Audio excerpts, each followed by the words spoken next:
Mulonyo jalo diserakkan angku kari Abdul Manaf, mulonyo kato disampaikan disusun jari minta maaf. Ba ada sabab mangkoba itu. Antah tabaco dinan iyo, antah tasabui dinan bukan, sepanjang tangan dan bajambaukan menguak buah di dalam daun. Gamang menanti minta kami. Dek gamang tangan gumantah, dek rusu amato tercelang. Dalam melambai atah maluku, nyampang talenggang atah masuk dadak tolong de angku memilihkan nak jan malu kami adalah suang. Badeta panjang bakat tuak buatan tukang sungai pagu ikik satuang di kapalo. Bariam pun nambo dek datuk murai bakicau biasa ragu tibo di ambo baitu pulo, itu nan adat babicaru. Ayam hitam pandai baranang dapik kakinyo dek buayo, duduklah sanak dinan tanang ambo manitah dari siko.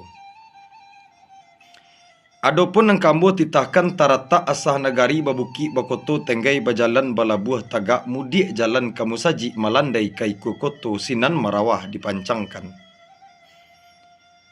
Sungguh pun ambo indak badiri bukannya orang cediak pandai tagah depatu akan niniak mama sarato imam dengan koti manta niek josingajo dari sialik ke Sipangkalan. Assalamualaikum, kasa saya talangkari batang cimpago orang patahkan adat limbago di nagari tuah sakatu disombahkan. Mako dipasombahkanlah sa Allah sa Muhammad sa bagindo Rasulullah. Dan menjunjung namang kuto kiriman rajo tigo jurai bolahan rajo binwaruhum nan tinggal di pulau Paconangko. Daulat rajo Minangkabau bapaga adat bapaga budi bahaso. Balingka sopan jo santun balingkong raso pareso saratu kato basitina.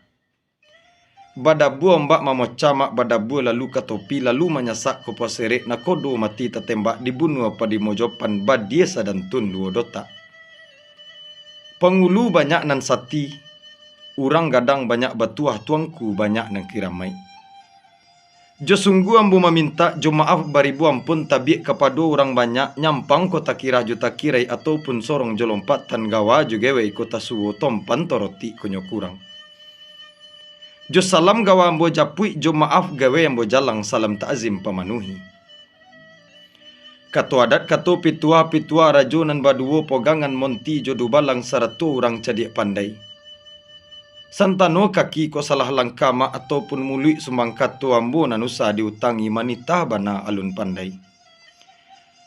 Kalau sandak sandainyo tabang burung sarato sayuk kambang bungo sarato tangkai ikan baranang joradainya tapi baalah mengatukan. Aluran di badan diri ambo mak kok galaknya tu dek jujai kok pai karena suruh taga dek bulie punya orang cilako di badan diri mak ulah tak patu kenantu di situ sombah disimbolkan. Manya mana tu? Diangkek tangan nan duo disusun jari na 10 tersimpul lutui kalantai ampun jo maaf ambo pinta. Sungguh pun madatuk surang nan taimbau sarapik papik nyolah saisi rumah nangko. Dijanji kita nanda ulu mak.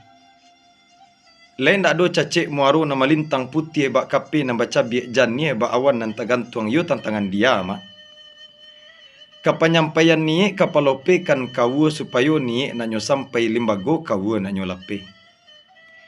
De adat pamenan andai mak sarak pamenan doli adat bakondak lo nak kewi sarak bakondak la nak lazim.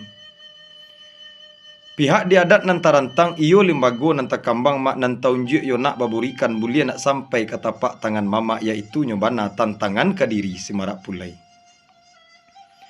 Salorong kadiri semarak pulai mamak menjapui Allah tabau kami manta pula sampai lah turun dari kampung etan mak bari tarantang nambah turi labuan nan golong nambah tampu masuk ke korong kampung nangko.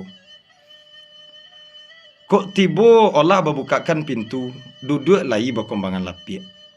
Lita Allah bagi nasi awi pun Allah bagi air. Air baransue jadi darah mak nasi baranjak jadi daging indak kau pek nang katibo do mak antah kok puji nang datang.